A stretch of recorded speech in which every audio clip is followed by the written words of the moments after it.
Hello, hello. Oh, sorry, that was very news anchorish of me. Welcome to Green Tech Southwest, everyone. Yeah, hope you're all having a good day so far. Today we've got a really exciting talk. Well, we always do, but I have to say it every time. Today we've got a really exciting talk. We've got James Stirling from the Bristol Council to talk about City Leap, which is a really exciting new approach to accelerating green energy investment in Bristol and helping us achieve our net zero carbon emissions. So yeah, as a lot of you will know, that Bristol is, well, their aim is to be the UK's first city to reach carbon neutral or neutrality. I don't know if you can say that, but I've committed to it now. So yeah, by 2030, which is obviously amazing and definitely makes me feel very proud to be Bristolian. Well, not. I'm not even. I'm a bit of a secret Bristolian. I've moved here and now claim the status. But so yeah, thank you for joining. As usual, we will be starting around 12:30, but just looking to get you guys all settled in and give people a little chance to register and get a cup of coffee, whatever is going to get you through this lunchtime. And just run through some housekeeping, I guess. So yeah, just a few more minutes with me, and then we'll kick off. But for those of you who are new here, welcome. There's a few things that we sort of do throughout the talks, which you can engage with, and just really help create that sort of community feel. So there'll be ask a question sections just at the bottom right, I believe. Which, if you've got a question for the speaker or equally for the wider group, feel free to pop that in there, and that'll help sort of facilitate the Q&A session at the end. We will try to, if you have popped one in the comments, don't worry, we will try to sort of sift them out. But yeah, if you want to pop them in there, then that's great. It just helps us sort of keep the questions together for James at the end. Equally, if there is a question that you like or you particularly like to know the answer to as well, you can upvote them as well. Just if you think, that'd be really good to know. We'll also be popping up some polls throughout the talks as well, which you'll get a little notification for just down at the bottom as well. But yeah, they're always really good to know what your experiences are related to the topic. We'll towards the end or at the end, I'll make all this information available. But yeah, seeing as it is a local event, it'd be good to know, obviously, if you're not from Bristol or local to the southwest, it's not a problem. I think it's definitely an interesting and transferable topic in itself, but it would be good to know who is local, just to get a bit of an idea of who we've got here and who's sort of tuning in from the Bristol area. So if you are if you'd like to introduce yourselves in the comment section and just sort of let me know where you're from, what you're looking forward to the most in the talk, that'd be really great. Because we love to know we're just a bit nosy, really. We just like to know where people are tuning in from.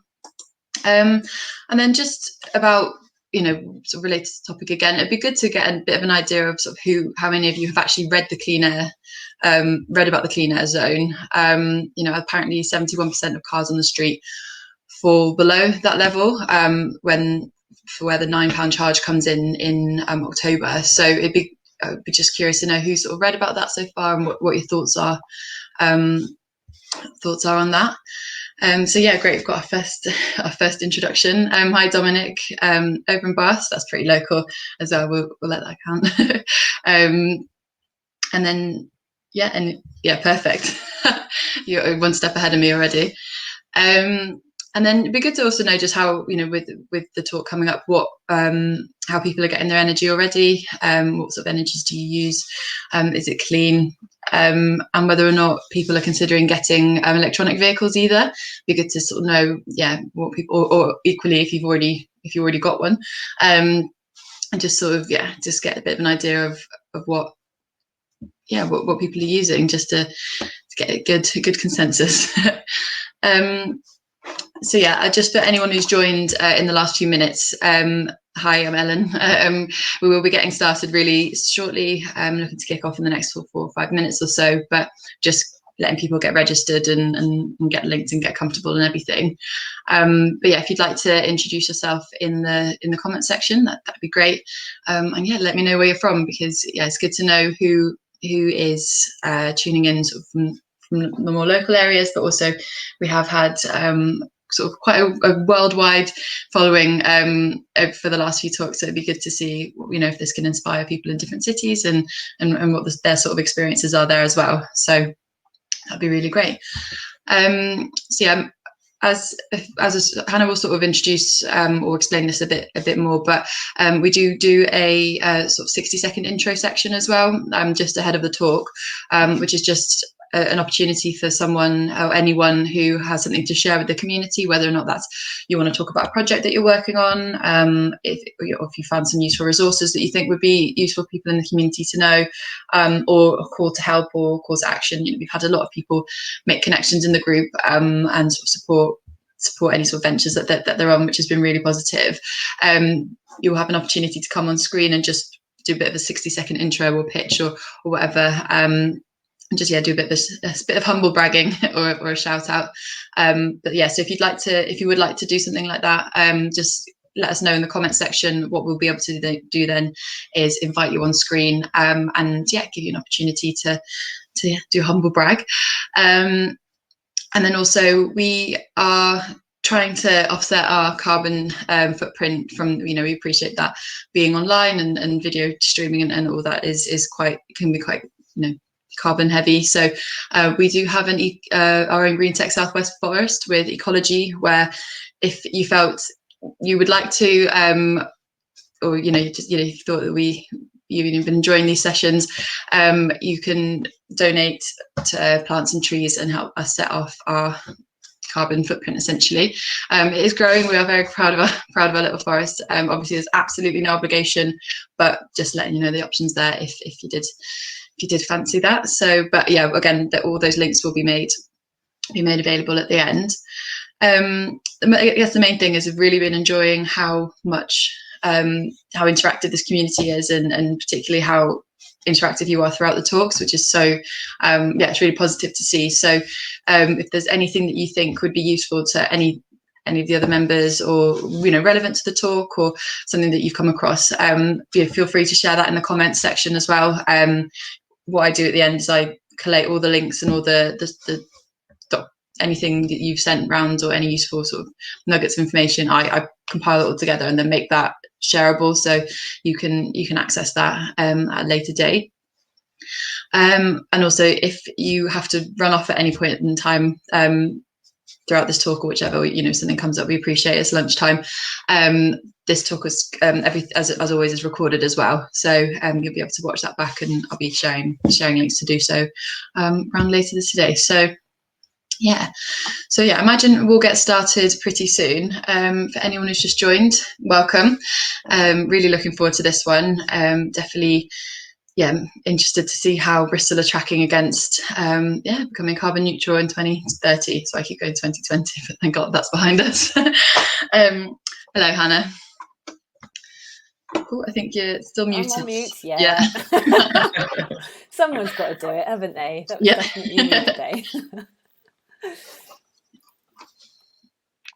Cool. Great intros as always, Ellen. Good work. I've been sort of trying to keep up in the comments with you as you've been going. Gravity on. And it's really so nice to see everyone introducing themselves in the comments too. I do love this part of the meetup, actually, where we get to see who's here, because obviously we're online. It's so different to being in a room with everyone, isn't it? So for those of you that are there, if you haven't introduced yourself yet, please do, because it makes the event just feel a lot more human and personable when we know that we've got other people, listening in, real humans. They are out there still, apparently, not just existing on the screen, I hear. Anyway, should we crack on and get going? Yeah. All right. Fantastic. Well, welcome everybody. You're here at Green Tech Southwest. Very big warm welcome to you all. Thank you for joining us in this Tuesday lunchtime.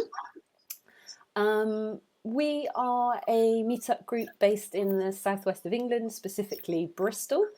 Today's event is very Bristol focused, and Mike, myself and Ellen are all super proud and pleased to be able to bring you James today. And we'll talk a bit more about James in a bit, and I'm sure James will do a whole heap of talking today as well. So you won't have to put up with the three of us on screen for very long at all. So just a quick bit about the group. We are sponsored by AdLib, which coincidentally both Mike and Ellen work for AdLib too. And so we're very thankful. I think Nick might be here today, and we always just like to say a really big thank you to AdLib for supporting this meetup and for sponsoring us and covering the costs of the meetup. So thanks, guys. Thanks very much. We're also supported by the Future Economy Network. We'll talk more about them at the end of today's event if you haven't heard of them before. Also Bristol based, woohoo! And Climate Action Tech. And again, we'll talk about them a little bit more at the end of the meetup. If you are a social media type person, we have a Twitter account and you can follow us at greentech_swest. And Joe, one of Mike and Ellen's colleagues, will be doing the live tweeting for us. And Joe, if you're listening, thank you so much, because you're an unsung hero in our team and you really do an amazing job of putting out some incredible tweets very quickly as well. Don't really know how you do it, to be honest. You keep up with everything that's going on and screenshots, and it's absolutely amazing. So Joe, you're a star. Thank you. We really, really appreciate your support. We're also on LinkedIn as well, and you can find us Green Tech Southwest, spelt like you can see it in the green box at the top there. We also have a little hashtag as well, hashtag GreenTechSW. But we will not be live LinkedIning? What is even the verb for that? Don't know. Anyway, moving on. So that's a little bit about us. And you can see myself, Mike and Ellen on the screen. We just want to say a big thank you to you for being part of our community and for helping us make Green Tech Southwest what it is.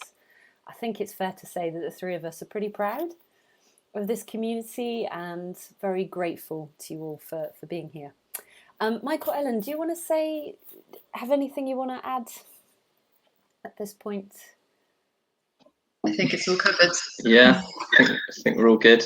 Looking forward to it. Excellent. All right, cool. Okay, so just a little bit about our group whilst we wait for a few more people to trickle in. So Mike, Ellen and myself run this group on a voluntary basis. And what we aim to do is to create a space to share insight and generate discussion about how technology relates to the environment. That's technology in its widest sense, so not just talking about digital technologies, but talking about things like what we're going to talk about today, which is energy and electricity, a really important technology that massively relates to the environment. And we don't just talk about the good stuff, the good uses of technology, we do also talk about the negative impacts of technology as well. So we try and be broad and open about the kind of topics that we're talking about. Something else that is really, really important to Mike, Ellen and myself is that we want this to be a local community, although now we're online, obviously we've got loads of people joining us from everywhere and we're so chuffed to have people joining us from everywhere. So you're all welcome. Thank you very much for being with us and for joining in. So if you're Bristol based or somewhere else in the UK or even overseas, Green Tech Southwest is here for you and, you're very, very welcome. And the other thing that all three of us are very passionate about as well is creating an open and inclusive ethos as much as we possibly can. So at the end of today's session, we'll talk about ways to give us feedback if you have any that you'd like to give to us. We're open to suggestions and open to ideas. I've already dropped links to the Code of Conduct and the Constitution in the comments. We'll add those again if you want to have a look. Okay, so on to our next section. So community 60-second intros. This is the really fun, unpredictable part of our events. This can sometimes be like a really amazing session or sometimes a little tricky. Ellen did mention these at the beginning. So for those of you that were here early, you might already know what these are. If you don't, I'll explain now. So our community 60-second intros are our way of trying to make these online meetings feel a little bit more personal and approachable and community-based. So we invite absolutely any of you to come on the screen. So if you're interested in doing this, you need to tell us in the comments. You're very welcome to come on the screen and share something. So like maybe a tech project that you're working on, or an initiative you're interested in. Maybe you want some help or guidance, or maybe you found a knowledge or resource that you'd like to share. You're very welcome to take the stage. We ask you to keep it short, 60 seconds if you can, but we'll be a little bit lenient if you run over. So yeah, it's kind of the equivalent of standing up in the middle of the room if we were all together and saying like, oh, hi, you know, I'm so-and-so and this is what I do. Okay, fantastic. So I can see at least 2 people have put their hands up for coming on stage, on screen. I can see Rich New and I can see David Arscott. So hopefully either of you... Rich, there you go. Like magic, you've just appeared. Welcome to the screen. Thank you for being up for doing an intro. I'm going to zip it and over to you for your 60 seconds. Hi there. So my name's Rich. I work for a bespoke software company called Geiston. And I just wanted to tell you a project that we've basically just completed in collaboration with Exeter University and Applegate. Basically, it was a grant through the Innovate UK scheme. And what we've done is we've actually created a platform called Supply Devon, so kind of keeping it Southwest based. Basically, the platform, so it's a regional procurement platform, and it's enabling people to buy locally sourced goods and services. Sorry, I'm reading off the screen as well, so just look over here. And basically, it's to help buyers and suppliers kind of load onto the platform. You can put your request in for your goods and services, and then people can basically say, I'm local to you. And the idea is basically you pay a premium or a discounted price based upon how far you are actually away from those goods and services. So, for example, if I'm a manufacturer in bricks, I can put on that I've got bricks for sale, and then people locally will pay a local price, and then you'd actually pay a price for if you're further out. The great thing about this tool, it goes beyond kind of just simple procurement, but basically it's using AI. So the Exeter University are leading kind of on the AI component. And so there's lots of really clever algorithms that are working in the background. They're also playing around, I don't quite understand it, but playing around with diversity components as well. So they've got kind of metrics which they can kind of tweak as they go. And basically, it's a platform that kind of involves this amazing AI technology. So we're really proud to be part of the project. It's going to help hopefully Devon and the Southwest kind of recover from COVID. But also it's got a massive green component element as well to encourage shopping locally. Rich, that sounds amazing. I have certainly not come across that before myself. So please put some information in the comments for us, so those of us that want to learn more can follow up. And awesome, well done. That sounds really great. Yeah, it's cool. Thanks. Yeah, nice one. Cool. Cheers. All right. Well, Rich, thank you very much. So David, good. It is afternoon, isn't it? Yes. Well, good afternoon. Welcome to the screen. I will let you have your 60 seconds of screen time. Of fame. Thank you very much. Well, very nice to be here.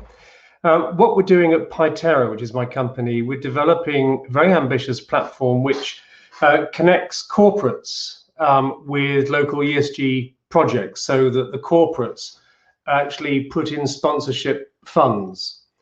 And we're very early stage at the moment, but we are ambitious, talking to lots of Bristol stakeholders. And one of the things that we are starting to do is to put talent into companies, starting very small, getting hold of students who are doing apprenticeships and getting them work experience in low carbon industries locally. So we're just about to start doing that. We are looking for corporates who would like to support these early stage initiatives. So quite low sort of cost, but we just want to demonstrate this as a pilot.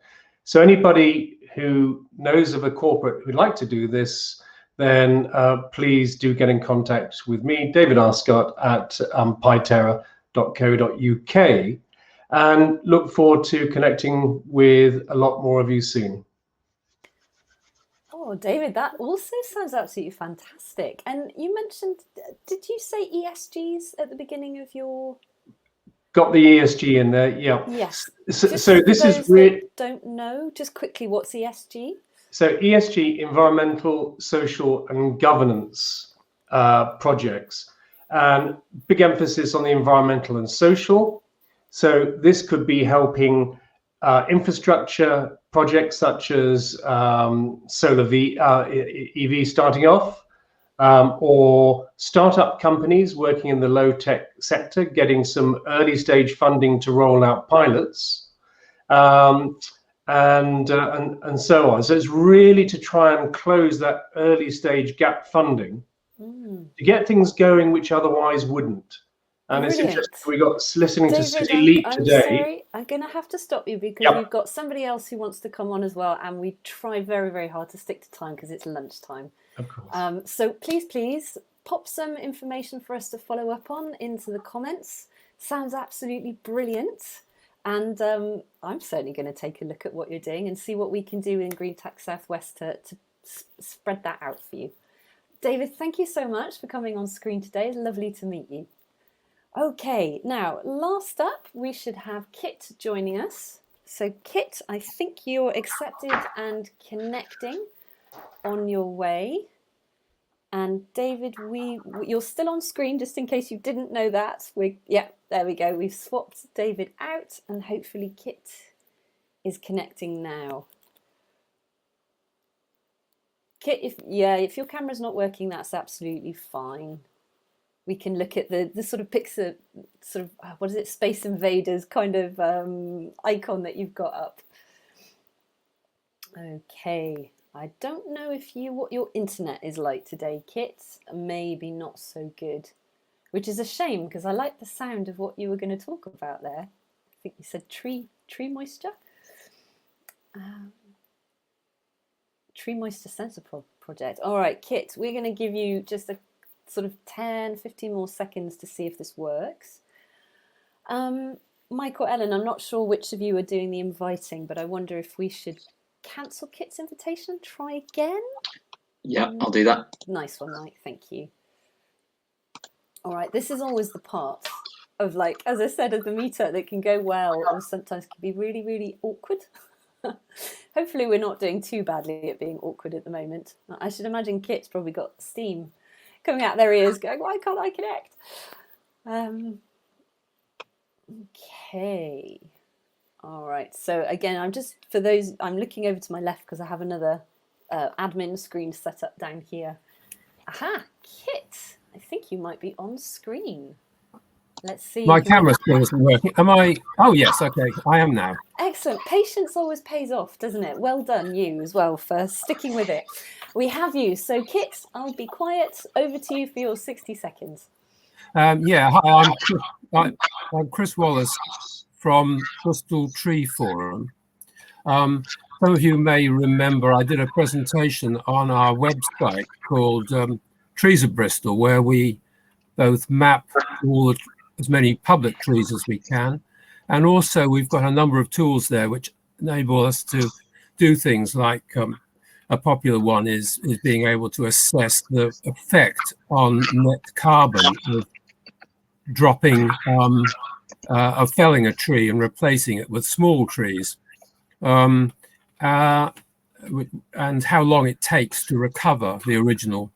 But we're also involved in the problem of trying to keep trees alive when they are planted, and I want to explore using remote sensing moisture moisture sensors, which will be GSM linked. So I'm looking for somebody, if anybody's interested in helping with this electronics project. I thought I'd posted a blog on my design, which is in prototype at the moment. But if anybody of that sort of ilk would like to be in touch, I'd be very glad to hear. In general, if just a shout out for this project, there's quite a lot of work to do on the Bristol Trees project, and we'd love to hear from you, even if you just want to collect some data for us, or help in any way. Thanks, Hannah. Pleasure. Well done. Awesome. Thank you. And yes, you were one of our very first speakers at our first event, all the way back in February 2020. Doesn't that feel like a long time ago? Yeah. Well, lovely to have you back with us today. Thank you. Okay then, so moving on to our main event. So we are ready for James to come on screen and tell us all about City Leap, the thing that you've come here for today. So Mike and James are going to be popping on the screen now, hopefully. There's Mike. Hello, Mike. Excellent. And we have James. Right, my work here is done. I'm hopping off. Thanks, Anna. Good luck, Thanks, James. Anna. Thank you. Great stuff. Hi, James. Thanks for joining us. Just really looking forward to your talk, and thanks for paying the group a visit. Obviously, we've got a lot of Bristolians in here. We've got a lot of people from outside the city that are in envy of the city. So, it's going to be great for people to get an update on how City Leap's going, and for those people who haven't sort of heard or seen about it before to learn more as well. So, great stuff. How's lockdown treating you, James? Just quickly. It's very, very samey, I think is a good word to use. So yeah, looking forward to light at the end of the tunnel and getting back out there, being able to talk to people in real life. Yeah, not too long to go, and hopefully we'll be back doing a physical meetup, maybe late summer if things go well. But fantastic. No, we're really grateful for you joining us. If anyone's got any questions throughout James's talk, if you can pop them in the Ask a Question section. And as Hannah and Ellen have mentioned, if you can vote them up if you really like them, and I'll obviously put them to James after his talk. We'll get through as many as we can, and there will be some polls going up as well, so feel free to get involved there as well. So yeah, over to you, James, and the floor is yours. Fantastic. Right. Well, initially I think just a quick thank you to Green Tech Southwest, Hannah, Ellen, and Mike for having me along today and giving us an opportunity to talk about a project which is very exciting, very close to my heart, given that I've worked on it since its inception, and something that's going to bring about some tremendous transformative change for the city in terms of energy. Thanks also to all of you for coming along in your lunch break and listening to what I've got to say. So I'm going to talk to you today about City Leap. I'm James Stirling. I'm the Communications Engagement and Partnerships Manager for Bristol City Council's Energy Service. And I think it's fair for me to kind of, guess that there's quite a few people here that may have never heard of City Leap. So I'm going to take us right back to basics, talk a little bit about the origin story for this large infrastructure project, and then talk about kind of the future and the next steps. So I'm going to start with a bit of context setting. Around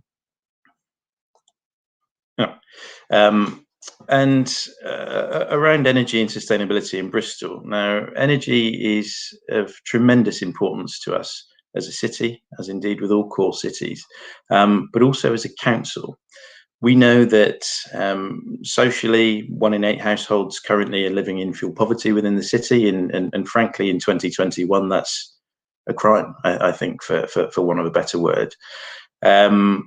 We also know that around £1 billion leaves the city every year in terms of household and commercial energy bills, never to be seen again. So from a local economy perspective, there's much that we could be doing to keep that money within the city. And we also know that sustainability and green tech creates a lot of jobs. There's a lot of opportunity there for employment and training going forward.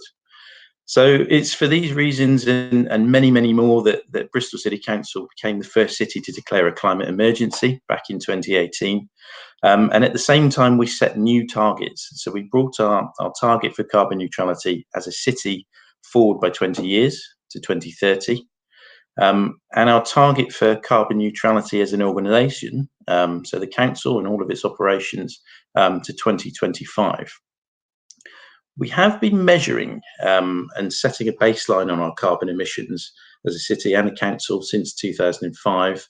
And we know that we've made some really good progress on cutting those emissions. So Bristol, the city, 35% since that time, and the council, the organisation, 77% since 2005. So some fantastic progress. But we know that it's simply not enough to get us to 2030, and there is an urgent need for us to accelerate the pace and the scale of the delivery in order for us to meet these new and ambitious targets. We've been very busy over the last decade, it's fair to say. So masses and masses of investment in council capital and grant funding from Europe and grant funding from central government to create some, fantastic scaled up infrastructure across the city. So we remain the only city council in the country to own and manage and operate our own large scale wind turbines. And we have 2 of those spinning away. Well, possibly spinning. It doesn't seem particularly windy today. Up in Avonmouth, so the kind of northwest part of the city. We've also done a great deal of investment into our low carbon heat network, which stretches across the city and currently serves over 1,000 homes with low carbon heat from various sources. We've done a great deal in terms of solar PV as well. So we still we're one of the first organisations, local authorities, that is, to build our own solar farm, and we manage that solar farm again up in Avonmouth, which obviously provides clean energy to the city and some revenue for the council as well.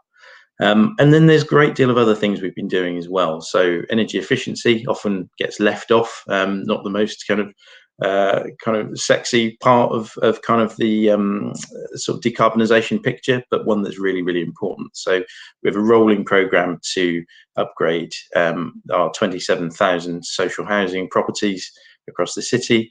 We've done around 10,000 in recent years, and we continue to do more across the city, as well as supporting private and domestic households with energy efficiency updates as well. And then we've also been supporting a great deal of community energy, so facilitating the delivery of a large community-owned wind solar farm, and supporting 52 local community energy projects with $250,000 of grant funding over the last few years. All the while, whilst we've been delivering all of that, the UK has been going through something of a transition, a transformation to a more decentralised energy system. So less of I guess, a focus on national grid and more of a focus on kind of local networks. And we see that as a really big opportunity, particularly for Bristol, in terms of us taking some of that kind of control and some of that power and managing our sort of provision and use of energy in a much smarter way. So, I mean, this is an illustration from our colleagues at Regen, which basically talks about the kind of benefits of a less or a more decentralized energy system in terms of the flexibility that it gives for local people, local organizations, and importantly for distribution networks as well.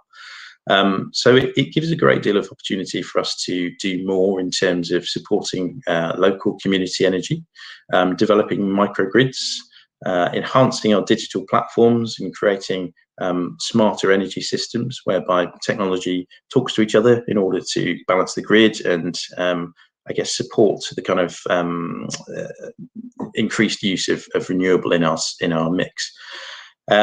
It also allows us to do new things, so innovative things and new propositions for customers, and that can be things like peer-to-peer trading. That can be kind of locally generated renewable energy, which is, in part community owned, and also new types of service, so things like heat and energy as a service.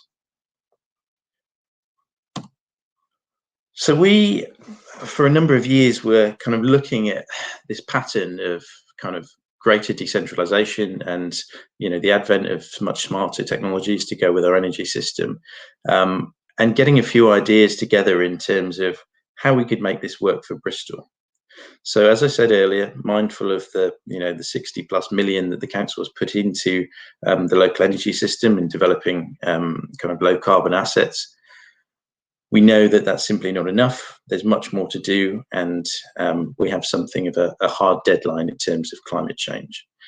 So we looked at a different solution, a different way of delivering for the city, and that was a solution around partnership.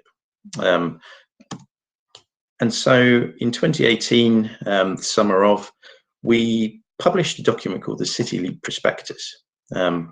Now this was, it says here, a slender document with unparalleled opportunities for our city, which is quite a nice tagline.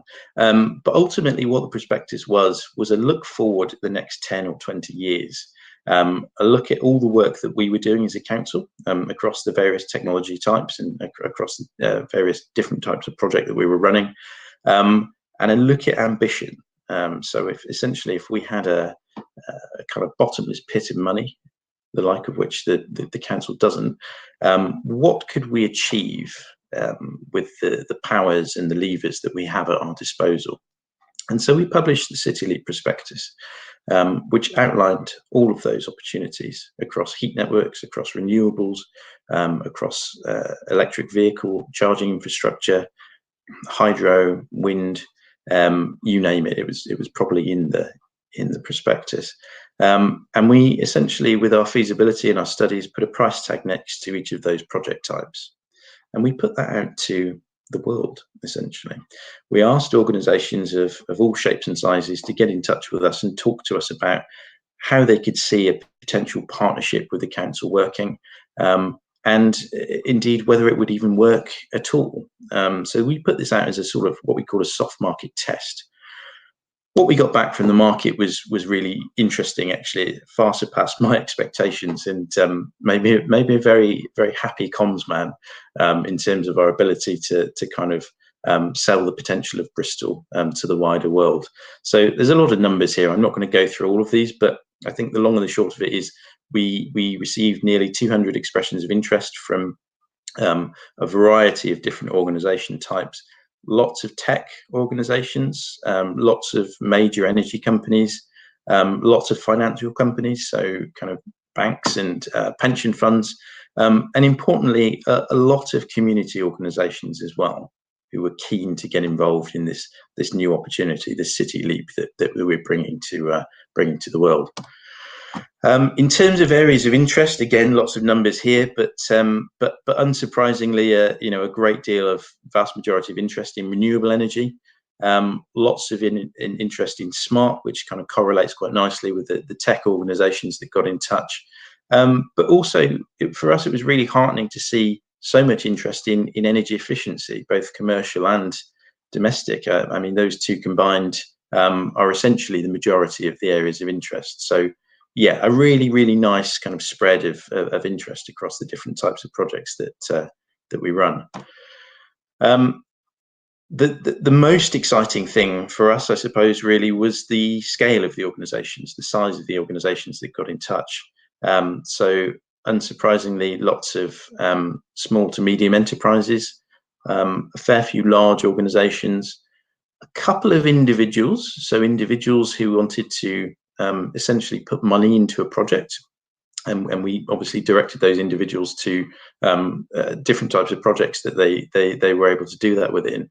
But most exciting of all was the number of multinational organisations that got in touch. So the types of organisations that would have, I suppose, the funding behind them and the resources to be able to achieve the things that we need to achieve to get us to 2030. Just a quick one on geography. So the balloon represents Bristol, so 47 companies from Bristol, 107 from across the UK, and then 52 elsewhere across the globe. So lots of interest across Europe, lots across the Far East, some even in Australia and the USA. So a really, really nice spread, and a clear demonstration of an appetite for organisations to partner with Bristol as a global city. Lots of information obviously coming back from 200 organisations and 200 subsequent meetings. This was in the days when we could actually meet people face to face. So we invited all of those organisations. We met 160 over a period of months, and we started to pull together, I guess, an idea of the options that were presenting themselves to us through those conversations. It led us to kind of an options appraisal process. So the options ranging from essentially do nothing, so something that's 100% council owned, and projects that are 100% council owned, which is kind of where we are at the moment. Something that was 0% council owned, so we did, believe it or not, have a number of offers from companies who said, "No, just sell us your wind turbine, sell us your your solar PV, and we'll manage it for you, and you'll make some money from it." Anyone that read the prospectus properly would understand quite quickly that that's really not what we were aiming to do. So we landed naturally somewhere right slap bang in the middle, which was something that was part owned by the council and part owned by another organisation or a series of organisations. So joint venture territory, essentially.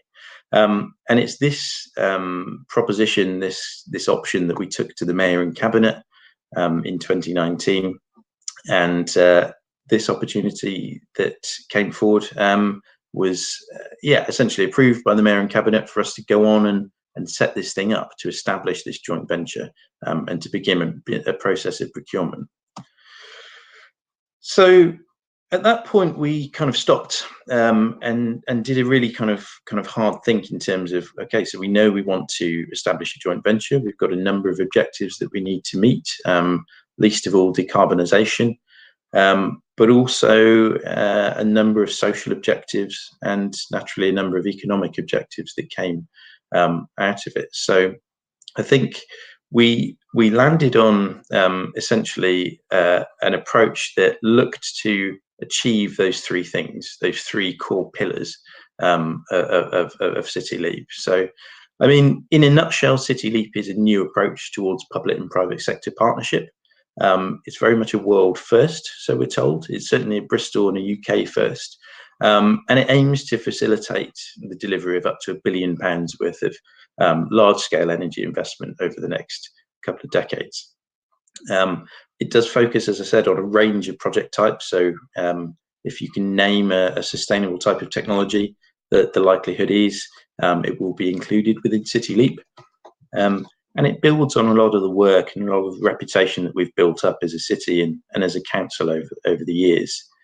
So it's essentially an approach that supports both the council and the city's decarbonisation targets. In real terms, I often get asked this: what does it mean for the city? So it's fine to talk about £1 billion worth of investment. It's a big number. It's a lovely number. It'll do a great deal. But actually, in real terms, what does it mean? Naturally, it will mean decarbonisation. So taking us further on that journey towards decarbonisation of the city. It will naturally improve air quality through the kind of introduction of cleaner and greener technologies as well. Economically, it will create local jobs and many jobs. We'll also be looking to kind of transition existing jobs in kind of what we'd consider sectors that may not necessarily be operable in kind of 10 or 20 years. So I think gas is a really good example, and transitioning those people who work in the gas industry into kind of cleaner, greener technology industries. So we call that a just transition, so that people aren't left behind. And from a health and social welfare perspective, we're obviously talking about, mass improvements to the quality of life of Bristol people. So warmer, healthier homes, cleaner air, more affordable energy, and through all of these things, the reduction in fuel poverty, which is really, really key to us. And then reputationally, I'm a comms person, so I will talk about reputation. But Bristol has a fantastic global reputation as a global city, but also as a leading energy city. We were the UK's first ever European green capital. With Brexit, we will likely be the last. So we have a real reputation that is supportive of what we do, but also something that we can build on to show leadership for the future. I talked about a procurement, and we are, in the process of a procurement at the moment, and that procurement is essentially looking at bringing in our future strategic partner, so our City Leap partner, the person or the organisation or organisations that will work with us to deliver that huge amount of investment into the energy system. And it's important for me to say what the council brings to the table, really. So obviously we have a number of levers as an organisation that we can pull. So, around kind of planning and assets, land and buildings. But we also have what we'd consider a trusted brand in Bristol. We have a kind of convening influence that allows us to do a lot of things that other organisations aren't able to. So we can support through communication, we can support through working with local community organisations, and support in terms of kind of getting projects kind of off the ground quite early on. We also have an energy service, so that's my team, which has a really strong track record of delivering low carbon energy infrastructure and core key services in Bristol. So we are the largest energy team, local authority energy team within the country. And we continue to grow as new projects and new funding becomes available. So lots of local knowledge and lots of ability to carry on delivering. Back to the procurement, we are essentially looking at a 20-year partnership with our future partner. We've been very clear that it must be a shared ownership, so it must be 50-50 ownership for joint venture. And we are essentially looking to establish something which will be able to leverage the work on the council's estate. So it will be a pre-procured partner for the council to utilise for delivering in the future. I always forget there's animations on this slide, but I think we've reached a major milestone in terms of that procurement in recent months. So we have now, from all of the interest that we've had and all of the early bids, submissions that we've got in, we've managed to shortlist down to 3 key organisations, which we're taking through to the final stages of this procurement. I'm just going to whip through these quite quickly. Many of these you'll know. So we have, firstly, Amoresco and Vattenfall as a subcontractor. We have Engie, or Engie, depending on which part of the globe you hail from, with Sumitomo Corporation, which is a large Japanese conglomerate, working in consortium with Abundance Finance as an essential subcontractor. And E.ON and Marubeni, you all know E.ON, I'm sure. Marubeni is another large Japanese conglomerate. So 3, really, really big names there, 3 key players, all of which could have a tremendous impact on the city if they are successful in becoming the future City Leap energy partner. And in terms of timeline, we're kind of halfway there, I suppose it's fair to say. So it's a complicated process. We are very clear that we have to get it right. There's no opportunity for failure here. We're looking at a long-term partnership, and I think it's fair to say we're putting a lot of weight into getting this process right. Failure to do so could leave us, with some regrets or some missed opportunities for the next 20 years. So we are taking our time to do this properly. We're into negotiation and kind of dialogue meetings at the moment with each of the 3 bidders.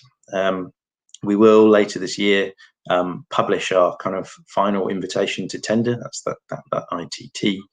And then we'll be receiving those final tenders in back end of the year, looking to make our decision. So our selected sort of chosen preferred bidder, we'll be taking that to Cabinet in December. And then at the beginning of next year, setting up the company and making City Leap fully operational. which is the part that I get quite excited about. I'm going to skip over this. I'm just conscious of time, but I think that the keynote here is really transformation at the scale that we look at, and the scale that we need to do the things and decarbonisation that we need to do as a city is simply not possible without the support of the people of Bristol. It's absolutely integral that we take the people of Bristol on this journey with us. You know, we would have some success without doing that, but we'll never fully succeed without the buy-in and the important kind of support, and importantly ownership from Bristol people. So we're really, really keen to do that. And then finally, I think just to kind of summarise, really, City Leap is, you know, very much a world first. It's a game changer. It has huge potential to change Bristol's energy system for the better, and also an opportunity for us to show other cities kind of how it's done, and create something that is replicable for others to follow. We'll be obviously leveraging what the council has to kind of drive citywide action, but also looking to our future partner to form a kind of a, you know, that kind of top level organization that's going to support us with strategy, support us with funding, and support us with, you know, much of that engagement that we need to do. But as I always say, you know, the creation of this partnership is really the foundation. It's kind of the first building block, and we do envision, you know, a much wider partnership coming over time, you know, in terms of the projects that we need to do, the engagement and the people that we need to get on board. There's a huge scope for kind of expansion and for that partnership to grow over time. And I do hope that, you know, networks and organizations like Green Tech Southwest will have a part to play, particularly around kind of that engagement piece. And that is really it from me. And I think we've got some time for questions now, so I'm happy to take those. And yes, and I'll be around for a little bit after if there's any burning questions. Contact details are there. If there's anything you are unclear about or anything you want to know more about, my inbox is always open, as they say. Thanks for having me. Thanks very much, James. That was absolutely brilliant, and great to see all the comments coming through as well. So yeah, if we can get a round of applause for James just in the chat, that'd be great to see. But yeah, thank you so much. It's yeah, it's really inspiring to hear, you know, the journey so far and kind of what's ahead as well. And you know, the fact that, you know, the council's got their own solar farm is super cool as well. And I know, having read the prospectus as well about the low carbon sort of heat network is really, you know, sounds really promising as well. Hopefully that gets rolled out further as well. But fantastic. Just a quick question for me, James, before we get into the questions, and thanks everyone for sending that through. Have you found that COVID has hampered the timeline a bit for City Leap, or has it all been carrying on as usual? It's definitely had an impact. I mean, I think we are probably an area of the council that's been very fortunate in terms of our ability to deliver through COVID. So I think in some circumstances it's even kind of sped up what we were doing, particularly kind of if you look at the heat network and the delivery of that, very disruptive work, and you know, digging up roads and laying pipes and cables. Actually, with the roads much quieter, with the roads kind of closed and, you know, easy diversion opportunities available, it's actually sped up what we're doing. In terms of City Leap, it's kind of been, it's been a little bit odd in terms of those initial conversations that we've been having with bidders. They've all been over Zoom, as with the rest of our lives at the moment. So whereas you'd normally kind of have an opportunity to, I guess, kind of break out and you know, grab a sandwich and have an informal conversation with kind of organizations and, you know, your potential future colleagues and future partners, it's perhaps been a little bit more formal. So we've been trying our best to kind of lighten the mood a little bit and keep it collegial. But yeah, I mean, I think we've been lucky.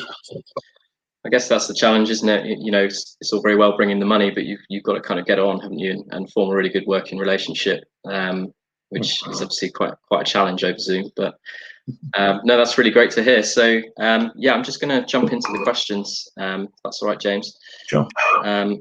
So the first one from Robin, I think on one of your slides it mentioned 120 electric vehicle charging points, but obviously we've got around 190,000 vehicles in Bristol. So yeah, just a bit more info on the rollout. I think this is to do with obviously the clean air zone as well. Yeah, so I mean, it's a fair point, really. Our challenge will always be keeping up with demand, I think. So, I mean, the 120 public charging points that we're rolling out at the moment are across Bristol and other kind of neighbouring authorities as well. So we have our own EV charging network called Revive, which operates within the city and other cities now as well. But those are public charge points. There are kind of, and have been, some grants available for businesses to kind of install their own charge points.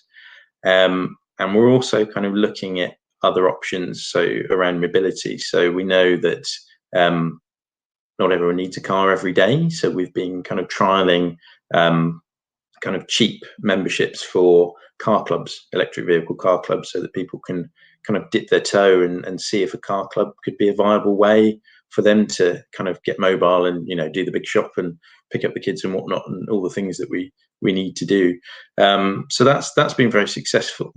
We're also looking at other kind of clean transport options as well. So you'll probably, anyone in the city will have seen the e-scooter trial that's going on at the moment.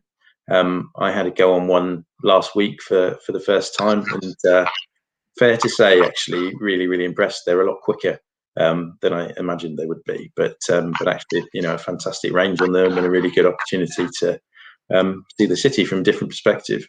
So yeah, so I mean, I think the 120 vehicles, to come back to the question, charging points that we're rolling out at the moment, is just the beginning. That network will invariably need to continue to expand, and, you know, kind of new solutions like the EV charging hubs that we've been trialing in Eastfield Park will start kind of coming forward as well. So yeah, I mean, it's very much a step in the right direction, but yeah, long may it continue to grow. Fantastic. Yeah, thank you very much for that. Great. So we've got one from David, who's asked, James, how will the City Leap partners help to build supply side capacity to deliver the scale of projects that are needed? It's a really good question, that, actually, and I think it comes back to the point I made about this kind of being the foundation for partnership. So this is, you know, a strategic partnership. It's kind of a top level organization that will sit over a range, you know, a really wide variety of kind of actors in the city, and that can be community actors, that can be you know, developers, it can be kind of installers, for want of a better word. So yeah, I mean, we've been talking very sort of, well, for a number of years now, particularly around City Leap with Western Power Distribution, the DNO, and talking about how we can work together better to enable the kind of installation and delivery of much more kind of, you know, smart assets across the city, really. So yeah, so we've listed kind of Western Power Distribution as a kind of sub partner on City Leap, so a kind of a city partner, for, if you will. But I think, you know, that the opportunities are myriad. What we're setting up today has to be flexible. You know, we can't establish a partnership that's so rigid that it's not able to innovate, it's not able to change, because if we did that, it would probably be out of date within, well, probably a matter of days now in the energy sector. But yeah, so we have to have something that can move and flex, and that's exactly what we're going to establish here. Perfect. That sounds great. Question from Andy. I understand that there'll be a higher than usual weighting on the procurement exercise for social value. How will local companies and suppliers demonstrate their social value credentials? Well, it's again a good question. So we're obviously into the procurement now, and as I said, we've kind of narrowed it down to 3 bidders, and that we're taking forward to the final stages. So we've set our social value criteria. It's established. As with all procurements, it's a minimum 20%. sort of weighting for social value. We'll probably go a bit higher than that, the way things are looking. But I mean, there's a number of aspects that we look to, really. You know, this is about you know, kind of recruitment, traineeship, you know, job creation, reduction in fuel poverty. If you name it, kind of the types of social things that a local authority would want to be involved in is probably in our evaluation criteria. So I think there's a huge kind of ask, I suppose, from us in terms of you know, meeting that social value criteria and having something that's kind of going to get a high mark, but it's absolutely the right thing for us to be doing. And certainly, you know, the three bidders have responded really well to that. And I think, you know, it's fair to say all three share an ethos, really, in terms of a you know, a need to deliver socially. So yeah, so it's not what I would say was kind of an unattainable goal. It's kind of really grounded in reality, and it works alongside the social value portal from government as well. So that's Perfect. Yeah, thank you very much. Hope that answers the question. Yeah, I'd say so. Got one from Chris Poynton. Says, is Bristol City Leap engaging with Icebreaker One's Open Energy Initiative? He's popped a link on there if you're not familiar with it, James. Is that one you've heard of? It's actually not one I've heard of, actually. I'm ashamed to say. Yeah, so I'd love to check the link out and find out a bit more about it. But we're not.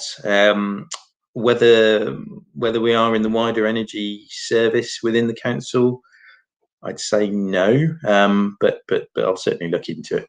And thanks for the heads up. Cool, no problem. Yeah, and we've got one from Nick Williams, who's asked, James, interested to hear how you're planning on building in resilience to all these new energy efficient systems in preparation for the uncertainties in climate change, essentially how you're managing the impact of climate change on infrastructure. Yeah, well, it comes back to that conversation that we've been having, really, with the DNO, with Western Power Distribution, I should say, and actually, you know, how technology can support us with resilience. So, you know, we have a system at the moment which is, I mean, we're not constrained in Bristol at the moment, but you know, we certainly will be at some point. And you know, it's really important for us to build that into our planning. So, you know, looking at the types of technology that we are, you know, much smarter energy systems, much better kind of integrated technology, and you know, the likes of kind of, you know, battery storage and all that comes with it, time of use tariffs, that sort of thing. We are, you know, kind of pretty certain that this has to be the way forward. You know, we will suffer greatly if we don't do things in a smart way, if we don't transition in the smartest way possible. So yeah, I think we kind of, it's definitely on our radar. It's something we've, you know, considered as a core component of City Leap. You know, one of our objectives is around smart systems and smart use of energy. So yeah. Fantastic. No, thank you very much for those. So I'm just going to bring Hannah back on to talk about our sort of upcoming events, and then James, we've got 3 or 4 questions left if you're okay to stick around. So yeah, thank you everyone for getting those questions across, and I'll see you again shortly. Thanks, Mike. Awesome. I so enjoyed that. That was great. I didn't really understand what City Leap was, to be honest, until your talk just now, James. I had an inkling of what it was, but I think I really understand now. And wow, it's very exciting. I think there were a few comments in the feed as we were going about people saying, you know, we love Bristol, Bristol's amazing, you're so great. And I feel even more that way after listening to what you're all up to. So my job now is just to close the event off in so much as we like to finish at 1:30, and for people to be able to go back to their day jobs or whatever they're up to today. So I'm just going to bookend, quickly run through a few slides so that people feel they've had a complete event, and then, as Mike mentioned, we'll bring James back on because James very kindly offered to stick around for a few extra questions. And we do love to answer all your questions. And there's still time to add more questions if you want to, and vote as well. Anyway, my job is to bookend, so I'm going to do that now. And just to say, well, a massive thank you to James, and we'll give him another round of applause, hopefully at the end as well. So one of the things that we like to do with Green Tech Southwest is build up as much of a community as we possibly can when we're all distanced from each other. And one of the ways that we know we can do that is by sharing other events of interest that are happening. So these are purely subjective. These are events that Mike, Ellen and myself have picked up and we think are interesting. But we know a lot of people have come along today because they're interested in hearing what Bristol's doing. For those of you that haven't heard of the Bristol Green Capital Partnership before, if you haven't and you're interested in what Bristol's doing, this organisation is certainly worth checking out.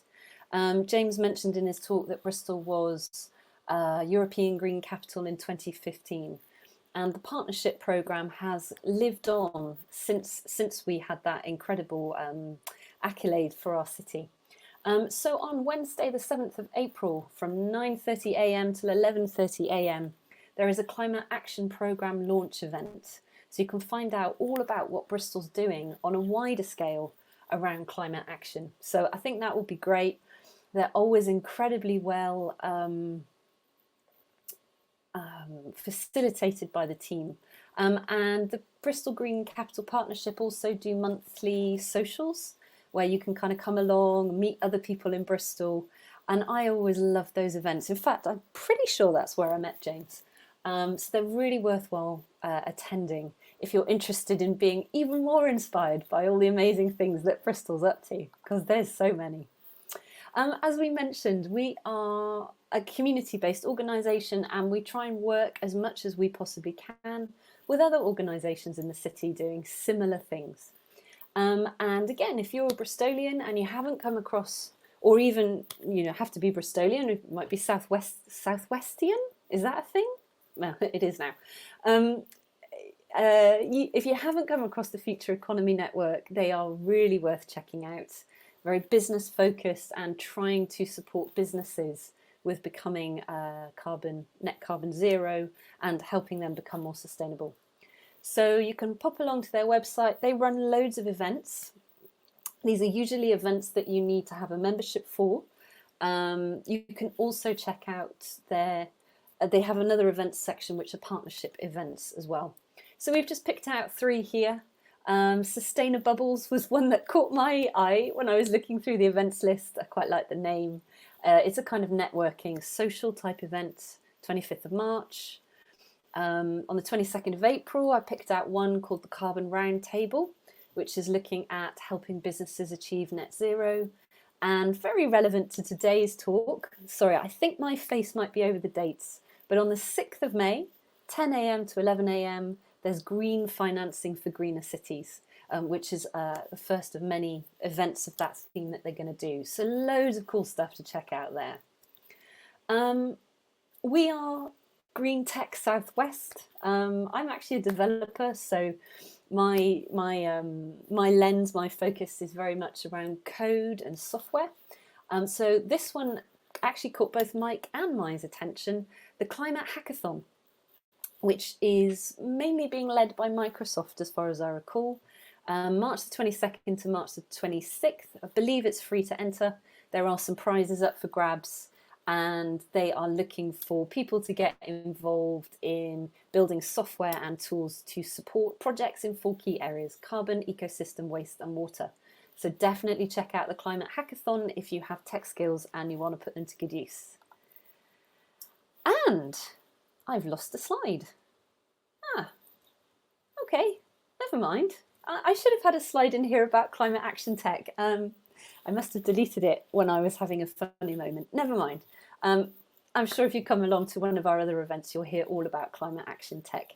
It's a really nice community of people, about nearly 4,000 people across the world who all share an interest in using their skills for climate action. And that's how I heard about Climate Hackathon, for example. Anyway, moving on, because I know many of you will be leaving us shortly to get back to your days. Just wanted to let you know about our next event. So Tuesday, April the 20th, again, lunchtime slot. We have the fantastic Anthony Levy and Louise Whitaker coming along. They are going to be talking about how the adoption of reused and remanufactured tech can turn the tide on e-waste. So they've got loads of interesting stories about putting in reused and refurbished reused and remanufactured tech at scale. So we're talking hospitals, we're talking war zones, we're talking big kind of network requirements.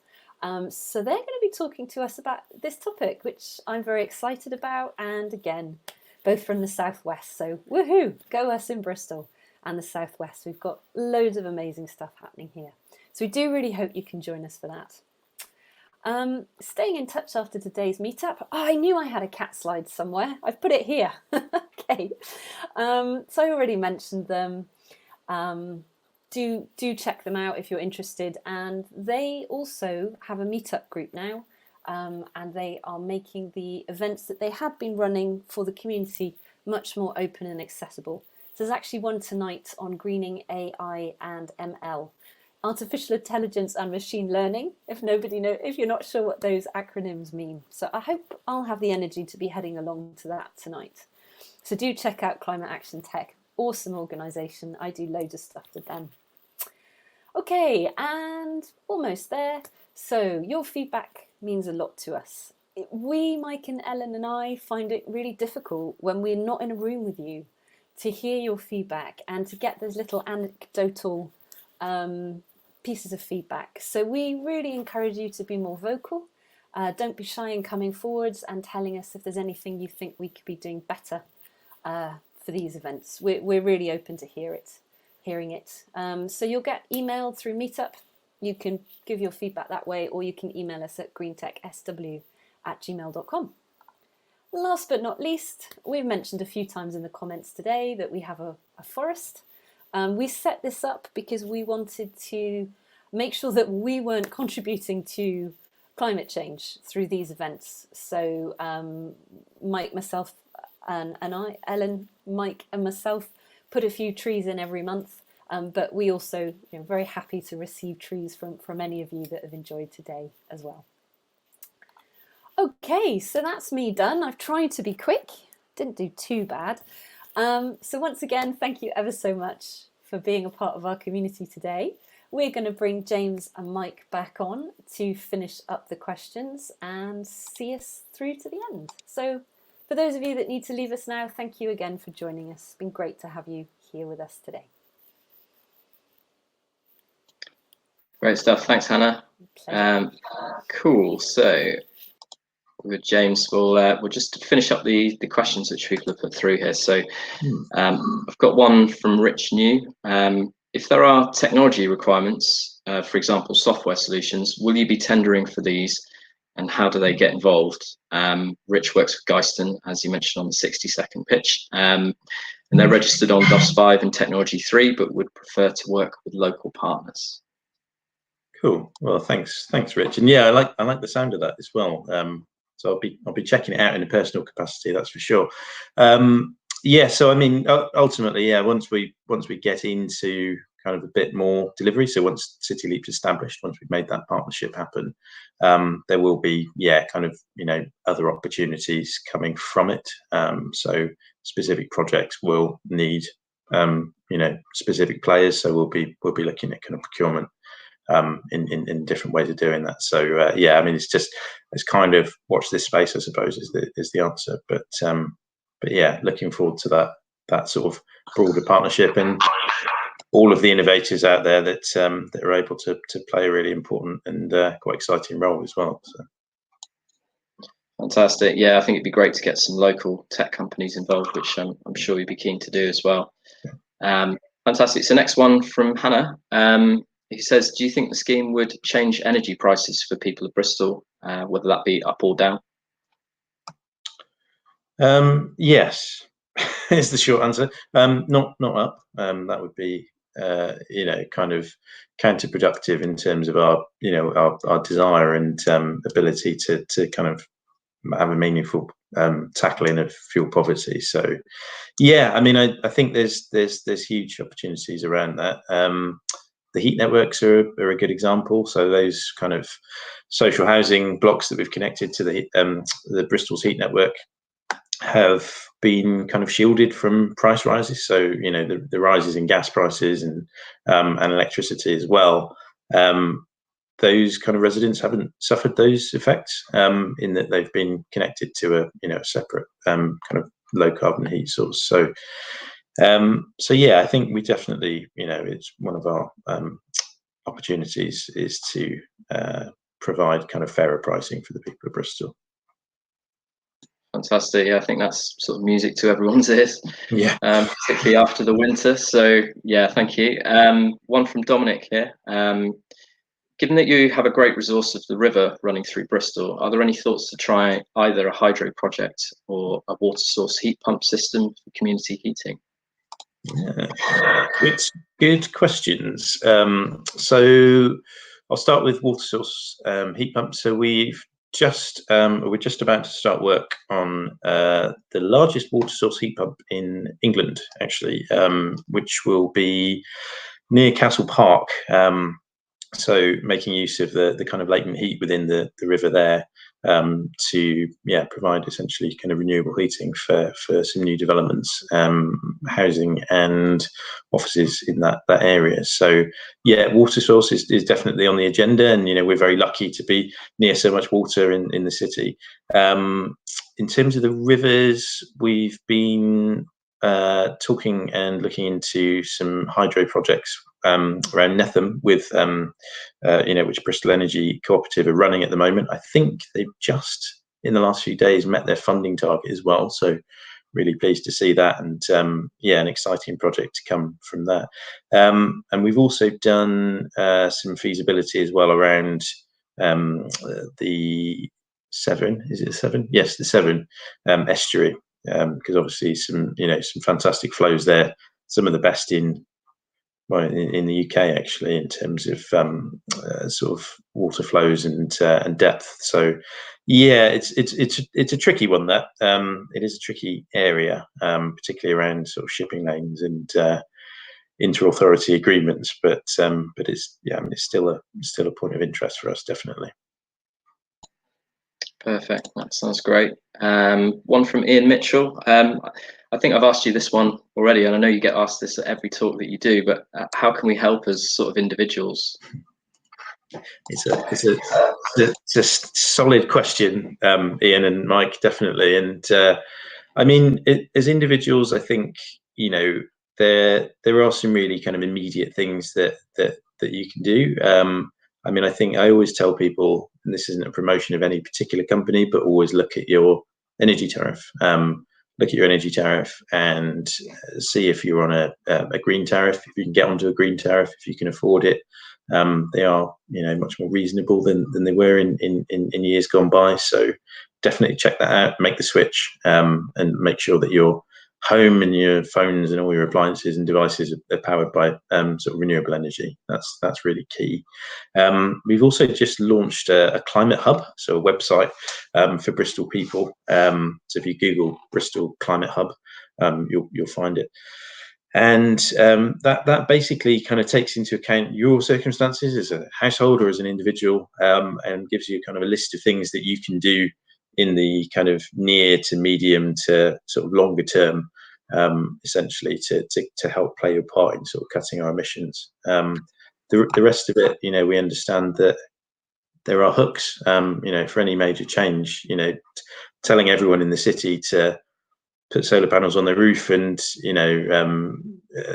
install a ground source heat pump isn't really going to cut it, because not everyone can afford to do that. So we definitely have some incentivizing to do in the future, and making those things accessible for everyone as they should be.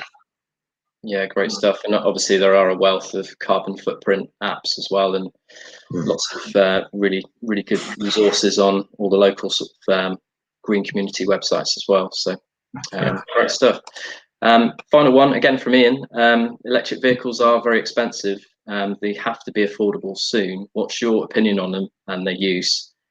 When do you think they might be cheaper? Yeah, kind of asking myself the same question actually. Yeah, I mean they are expensive, and we know that electric vehicles will have a part to play in decarbonisation of a city. That there's no way to do mobility without cars, and unfortunately, not cars for everyone, but certainly some cars are needed for, and electric vehicles will invariably be part of that solution. I mean, yeah, it's really difficult to say in terms of kind of national pricing. It's very much kind of something that central government have within their gift. And we come back to incentivization, scrappage schemes and low-cost loans, that type of thing. But yeah, it's hard to say, really hard to say. What I would say is we're looking at other solutions. I mentioned car clubs earlier. Perhaps a kind of Bristol version of a loan could be something for the future. But at the moment, the options are fairly limited, and I can totally sympathise. Really, we're going through the process of converting our fleet to all the cars and vans that the council uses to electric, and it's not cheap. Yeah, it's a massive challenge, isn't it, sort of logistically, and as you mentioned, having a charging point at home if you're in a sort of terraced street or kind of high rise is very challenging. So no, great stuff. Well, thank you for everyone for the questions, and well done, James, for getting through them. There was a real mix in there, a real wide range on. Really nice mix of questions. Yeah, definitely. Yeah, fantastic. So if we could have just one final round of applause for everyone who's left, who's still here, sorry, in the comments, that'd be great. And yeah, thanks again, James. And we'll obviously keep an eye on City Leap with a keen interest, and I hope the rest of the procurement goes well, and hopefully, as you say, 2022 isn't too far away. So hopefully, we start hearing more success stories once you've got them on board. Yeah, very welcome, Mike, and thank you for having me along. And we've got some good news going out this week as well, so keep your eyes on the kind of Bristol news front around heat networks. And also for anyone else that's interested, we've just launched a localized version of the Green Homes Grant. So we have funding for new heating systems, insulation and solar panels for sort of kind of low income homes. So I'll send a link around, and if you can share with your friends and family and neighbours, that'd be great. Fantastic. Yeah, excellent. Well, Ellen will do an amazing job of rounding up all the links and comments that have gone through today, and we'll pop that on the meetup group along with James's slides, and you can watch this back if you arrived late. But that's it. Thank you very much, James, and best of luck in the future months, and thanks again so much for coming along. Thank you. Cheers, and thanks everyone for coming and staying with us. Cheers. Bye. Bye.